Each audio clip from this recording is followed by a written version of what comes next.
Hey guys, Pastor Ben here with another review and reflection. Today I want to talk about this little book I just finished reading, Why Do Protestants Convert? This is published by Davenant Press. Some of you may be familiar with the work of the Davenant Institute, and this book is co-authored by Brad Littlejohn, who founded the Davenant Institute and until very recently was the president of the Davenant Institute. He's now moving on to some other ministry work, and it's written with Chris Castaldo, who has published a couple of different books or co-authored a couple of different books on Roman Catholicism, and especially addressing evangelicals who are considering converting to Roman Catholicism. He has a background with that he can kind of draw from.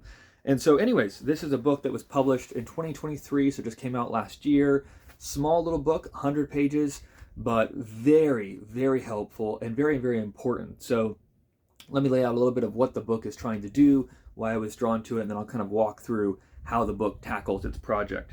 So what the book is trying to help answer is the question that you see in the title: why do Protestants convert? And it actually begins by kind of exploring why this is an important question to answer. And it talks about how there's been, in the last 20, 30 years especially, a kind of movement of Protestants and sometimes even Protestant leaders who have converted to Roman Catholicism, most commonly, but also Eastern Orthodoxy as well. That's kind of in the background, not as directly addressed in the book, but a lot of what they say applies to that as well. You can think of some notable examples, whether it's Mark Galli, who is the editor of Christianity Today, kind of a flagship evangelical magazine, converted to Roman Catholicism. Or someone like Hank Hanegraaff, the Bible Answer Man, kind of a hallmark of evangelicalism, converted to Eastern Orthodoxy recently. And if you are involved in Christian leadership, you will have seen this pull, that there are a lot of leaders in the evangelical church who have made the move across the Tiber to Rome, or across the Bosphorus to Eastern Orthodoxy. And so this book is trying to unpack, why is that happening? What's the draw there? How should we understand that? And how should we interact with that?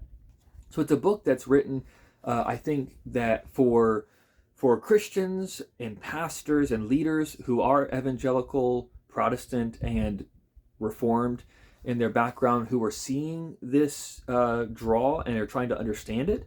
It's also a book that you could give or work through with someone who maybe is feeling that pull themselves, to help unpack what is the various pushes and pulls that would lead someone from an evangelical or Reformed church to a Roman Catholic or Eastern Orthodox church, and how should we be thinking through those things.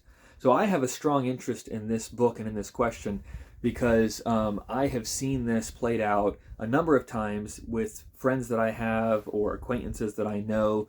I never really was sort of on the cusp of converting to Catholicism or Eastern Orthodoxy, but I have had to grapple with those things because I've been surrounded by Roman Catholic friends, Eastern Orthodox friends, and various friends who have made the move from Protestantism into one of those two traditions. And it's a question that has come up in my own life in that sense. Additionally, one of the things that they point out in the book is that while there is this movement, it's interesting, if you just look at the numbers, there are far more Roman Catholics who become Protestant than Protestants who become Roman Catholics. So if you're just talking about the church as a whole, the movement is more towards evangelicalism than away from it. However, what you will find is that those who are making that move from evangelicalism to Roman Catholicism are often those who are most drawn to Christian leadership or theology. So there's kind of a type, right? If you're sort of the, not to be dismissive, right? But if you're someone who, loves to read, Chesterton, and you smoke a pipe, and you love literature and to be culturally sophisticated, then you'll tend to be more drawn to Roman Catholicism. And again, I say that not derisively, because that describes me and many of my friends, people who are interested in literature, interested in culture, interested in influencing, policy or culture in various ways, looking for deep substantive theology, historical rootedness. Those aren't always things that are common in the evangelical tradition. And so if you're growing up in evangelicalism and you are drawn to those things, you'll often look to Roman Catholicism, for example, or Eastern Orthodoxy and say, okay, that's where I can find that. So they're recognizing that while this is not the majority trend, it's a significant trend because it's often the best and the brightest of evangelicalism who will be drawn to Roman Catholicism. And so it's raising the question, why do Protestants convert? Why does that happen? And Littlejohn and Castaldo try to answer that question, I think, in a very careful, respectful, and balanced way. So the first chapter they have is Conversionitis, where they talk about this whole tendency and they kind of trace how it's expressing itself in our day, but they also root it in the example of one of the most famous converts to Roman Catholicism, John Henry Newman. John Henry Newman was a 19th century churchman in the Church of England originally. He had his own Calvinist Reformed phase and then moved into a more broadly Anglican way of thinking of things. He was a leader in the Church of England, publishing books, teaching theology, who then very publicly eventually converted to Roman Catholicism. And he wrote extensively about his conversion.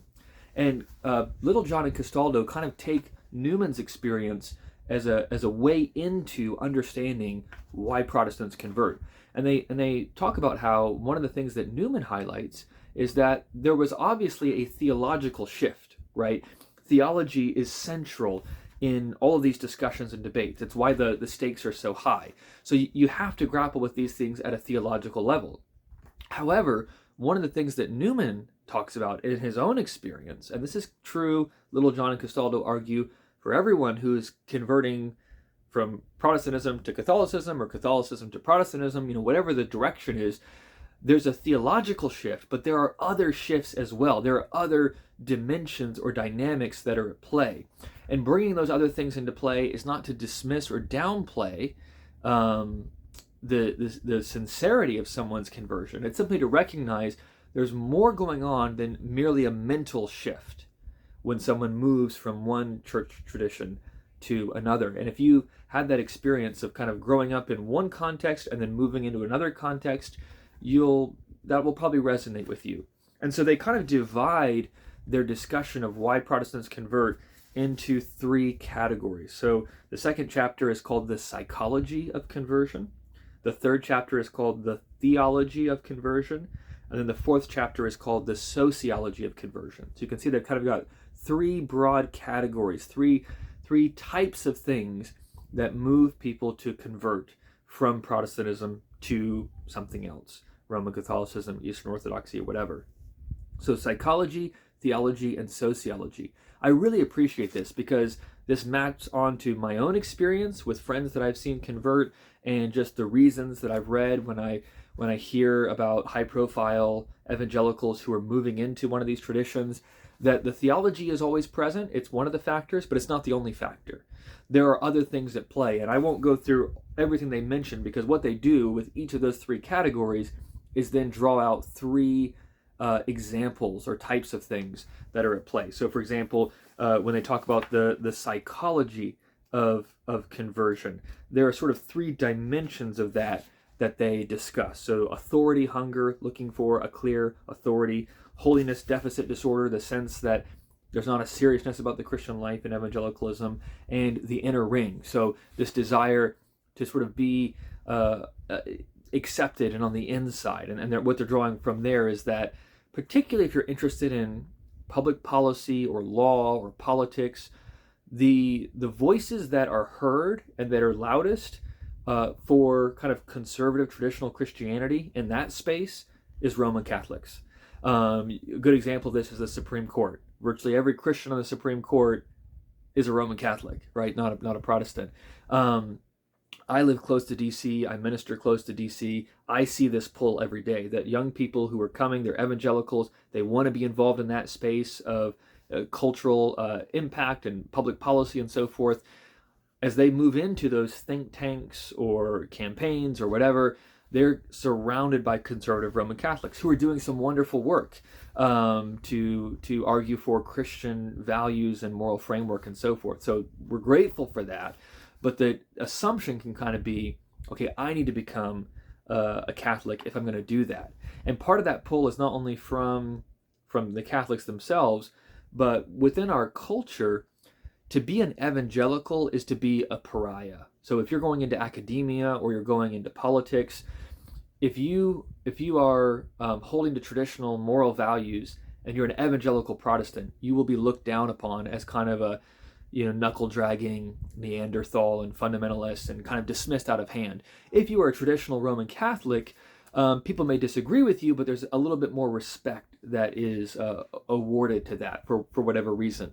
So there's all those factors that are at play. They're drawing out that the theology is part of it, but there's also that desire to be part of the inner ring, or that a hunger for authority, or that desire for a serious approach to the Christian life and to holiness, and not a kind of easy believism, which can sometimes mark popular evangelicalism. And so they kind of go through those types of things with psychology, with theology, with sociology, and they're very carefully clear to say we're not trying to sort of psychologize those who convert and sort of dismiss and say, oh, well, they say they're moving for this reason, but really they just want smells and bells. Sometimes that's a factor, but that's not typically the only factor. I mean, we want to take people's conversions seriously. They're moving for a reason. And this book is designed to try and help kind of draw out and dissect what is it that moves people. And that's helpful because if you are wrestling with that question yourself, you want to wrestle honestly. And it's easy to kind of, in your own mind, say, I'm doing X because of A, B, and C, when it may actually be for some other reasons as well. And you need to be honest about that. You need to be able to engage with that. And of course, if you are a Christian leader, pastor, you're discipling people who are maybe wrestling through this question, it helps you to know how to come at that. That if the problems or the needs that are drawing people to Roman Catholicism are not merely theological, if they're also sociological, it's about community, if it's also psychological, about how we think about and approach life, then it's not enough to just sort of say, well, here's why Rome is wrong on justification. That's important, an important discussion, but there are other lines of argument, other lines of questioning, other things that the church needs to do to kind of address what's pulling and pushing people in this direction. And so that's kind of where they end up going, having kind of dissected and tried to understand what is it that makes people convert. The psychology, the theology, the sociology. They then have a final chapter called A Way Forward. And an afterword as well, a very helpful afterword called Why Protestants Should Not Convert. And what they're kind of doing in that latter part of the book is trying to move from describing what is moving people in one direction to then addressing those things more directly. And the argument that Littlejohn and Castaldo make will be familiar to anyone who's familiar with the Davenant Institute, because this is kind of one of their heartbeats, and I very much appreciate this.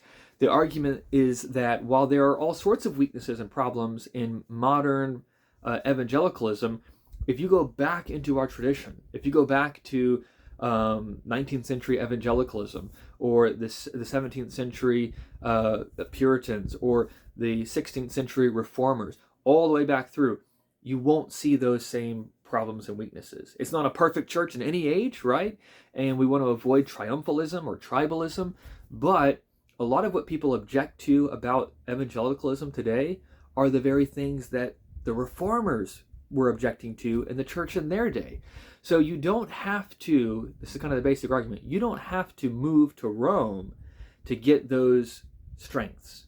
And in fact, when you move to Rome, you're getting some serious weaknesses theologically. And I'm grateful that for a book that's very kind of sympathetic and compassionate, in the end, when push comes to shove, they're willing to say there's a spiritual danger there, which I appreciate that.